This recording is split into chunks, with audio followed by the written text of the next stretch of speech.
যে ৯০-এর গণ অভ্যুত্থানের পর স্বৈরশাসক এরশাদের বিচারের জন্য তাকে জেলখানায় রাখা হয়েছে। জেলখানা থেকে তিনি নির্বাচন করেছেন, তার দল সেখানে ছিল এবং তিনি জেলখানা থেকে নির্বাচিত হলেন, পরবর্তীতে যদিও বাতিল হয়েছে। তো সেটি আইনগত প্রক্রিয়ার মাধ্যমে হয়েছে।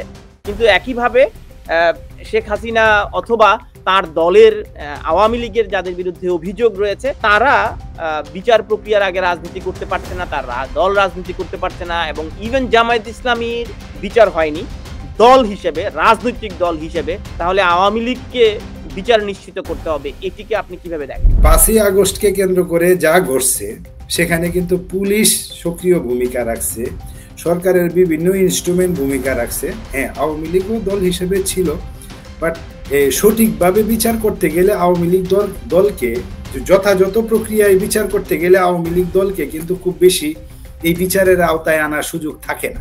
মেহেদী হাসান কিন্তু একটা গুরুত্বপূর্ণ প্রশ্ন করছে পরে, ওনাকে বলছেন আচ্ছা ঠিক আছে সব বাদ দিয়ে আপনি একটা এক্সাম্পল দেন, আপনি গত ১-১.৫ বছরে কি করছেন, আপনার সফলতা কি? তখন কিন্তু উনি কোনো সফলতার কথা বলতে পারেননি। এই ওয়েস্টার্ন ডিপ স্টেট যেটা চেষ্টা করছিল এই জিওপলিটিক্যাল ইম্পর্টেন্সটাকে মাথায় নিয়ে তারা তো চাচ্ছে, অনেকদিন ধরে চাচ্ছে ইউনুসকে এস্টাবলিশ করার জন্য। এইবার আন্দোলনের পরেও ওনাকে যেভাবে সাপোর্ট দিয়ে এস্টাবলিশ করার চেষ্টা করছেন, একটা রাজনৈতিক দল করার চেষ্টা করছেন, কিন্তু ওনার যে চরিত্র, ওনার যে মানুষকে ডিল করার যে তার যে মানুষের সাথে যে তার কানেকশন, এটা বাংলাদেশে ওয়ার্ক করেনি।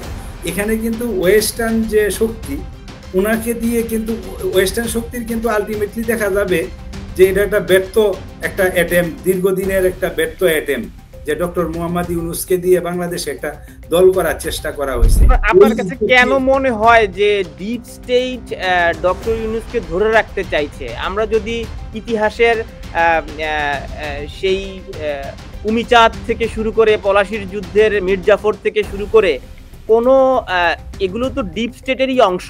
কেউই তো আসলে ক্ষমতায় টিকে থাকেন নাই। এ তো সমর্থন দিচ্ছে জামায়াত, ওনাকে সমর্থন দিচ্ছে এনসিপি, ওনাকে সমর্থন দিচ্ছে ইসলামপন্থী দলগুলো, ডানপন্থী দলগুলোই মোটামুটি মোটা দাগে ওনাকে সমর্থন দিচ্ছেন।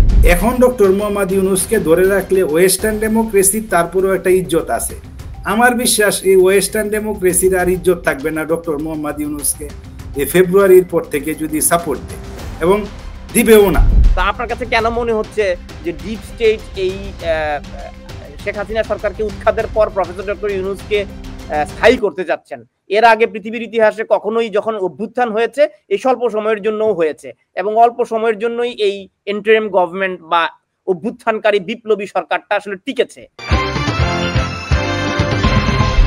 যে ৯০-এর গণ অভ্যুত্থানের পর স্বৈরশাসক এরশাদের বিচারের জন্য তাকে জেলখানায় রাখা হয়েছে, জেলখানা থেকে তিনি নির্বাচন করেছেন, তার দল সেখানে ছিল এবং তিনি জেলখানা থেকে নির্বাচিত হলেন, পরবর্তীতে যদিও বাতিল হয়েছে। তো সেটি আইনগত প্রক্রিয়ার মাধ্যমে হয়েছে।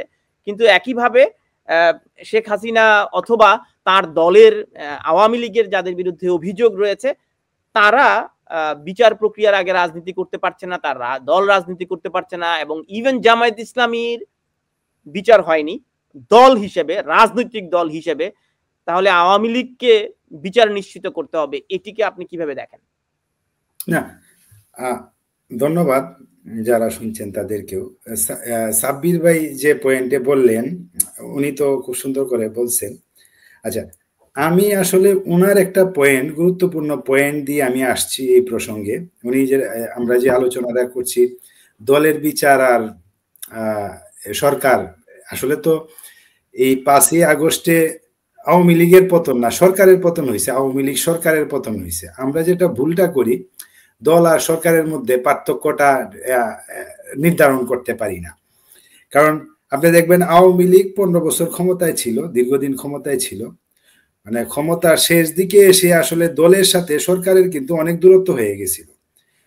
৫ই আগস্টকে কেন্দ্র করে যা ঘটছে সেখানে কিন্তু পুলিশ সক্রিয় ভূমিকা রাখছে, সরকারের বিভিন্ন ইনস্ট্রুমেন্ট ভূমিকা রাখছে। হ্যাঁ, আওয়ামী লীগও দল হিসেবে ছিল, বাট সঠিকভাবে বিচার করতে গেলে আওয়ামী লীগ দলকে যথাযথ প্রক্রিয়ায় বিচার করতে গেলে আওয়ামী লীগ দলকে কিন্তু খুব বেশি এই বিচারের আওতায় আনার সুযোগ থাকে না।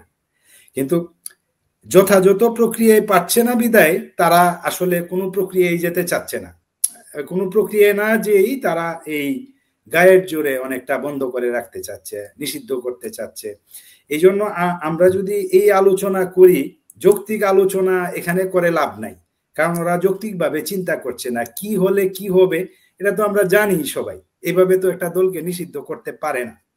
তো আমি যেটা বলি আপনাকে যে উনি যে মিথ্যা, ডক্টর মোহাম্মদ ইউনূস যে জায়গাটাতে মিথ্যাচারটা করছেন উনি কেন করেন, আমি ওই পয়েন্টটাতে একটু আলোকপাত করব। আপনি দেখবেন ডক্টর মোহাম্মদ ইউনূসকে দিয়ে একটা দল এর আগে 2007-8 সালেও চেষ্টা করছে একটা দল করার জন্য বাংলাদেশে, নাগরিক শক্তি।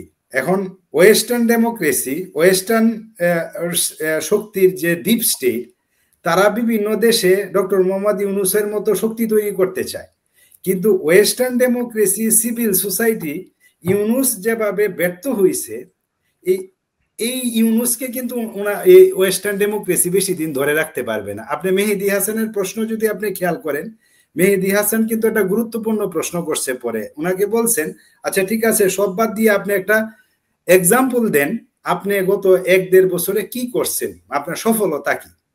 তখন কিন্তু উনি কোনো সফলতার কথা বলতে পারেন নাই।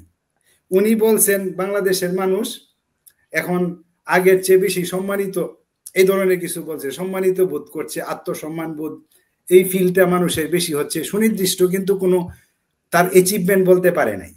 এখন যেটা হয়েছে, এইবার এসেও এই ওয়েস্টার্ন ডিপ স্টেট যেটা চেষ্টা করছিল এই জিওপলিটিক্যাল ইম্পর্টেন্সটাকে মাথায় নিয়ে, তারা তো চাচ্ছে, অনেকদিন ধরে চাচ্ছে ইউনূসকে এস্টাবলিশ করার জন্য, দীর্ঘদিন ক্ষমতায় রাখার জন্য। এই যে ডিপ স্টেটের রেফারেন্সটা দিচ্ছেন, এটার সূত্রটা কি? এই ডিপ স্টেট তো কখনো বলে নাই আমরা চাচ্ছি ইউনূসের মতো এরকম একটা লোক বাংলাদেশে।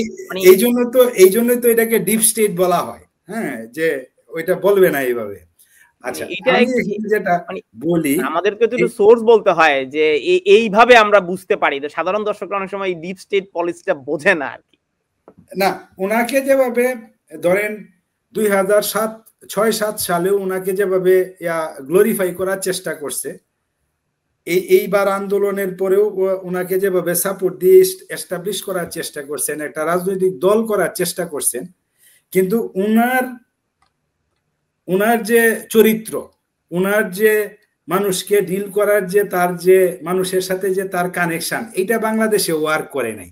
এখানে কিন্তু ওয়েস্টার্ন যে শক্তি, ওনাকে দিয়ে কিন্তু ওয়েস্টার্ন শক্তির কিন্তু আলটিমেটলি দেখা যাবে যে এটা একটা ব্যর্থ একটা অ্যাটেম্প, দীর্ঘদিনের একটা ব্যর্থ অ্যাটেম্প, যে ডক্টর মোহাম্মদ ইউনূসকে দিয়ে বাংলাদেশে একটা দল করার চেষ্টা করা হয়েছে। এবং মোহাম্মদ ইউনূস এখন যেভাবে টিকতে চাচ্ছেন, ওয়েস্টার্ন ডেমোক্রেসি, সিভিল সোসাইটি এরা এইটা কিন্তু ওনাকে ধরে রাখতে পারবে না। তাহলে ডক্টর মোহাম্মদ ইউনূস যদি এই ফেব্রুয়ারির পরে আরো 5 বছর 10 বছর যে আশাটা করছেন, এই মানে চেহারা নিয়ে, আপনার কাছে কেন মনে হয় যে ডিপ স্টেট ডক্টর ইউনূসকে ধরে রাখতে চাইছে? আমরা যদি ইতিহাসের সেই উমিচাঁদ থেকে শুরু করে পলাশির যুদ্ধের মীর জাফর থেকে শুরু করে কোনো এগুলো তো ডিপ স্টেটেরই অংশ। কেউই তো আসলে ক্ষমতায় টিকে থাকেন নাই, যাদেরকে দিয়ে ক্ষমতায় বসানো হয়েছে পরবর্তীতে এগুলো খুব স্বল্প সময়ের জন্যই আসলে আসে। তো আপনার কাছে কেন মনে হচ্ছে যে ডিপ স্টেট এই শেখ হাসিনা সরকারকে উৎখাতের পর প্রফেসর ডক্টর ইউনূসকে স্থায়ী করতে যাচ্ছেন?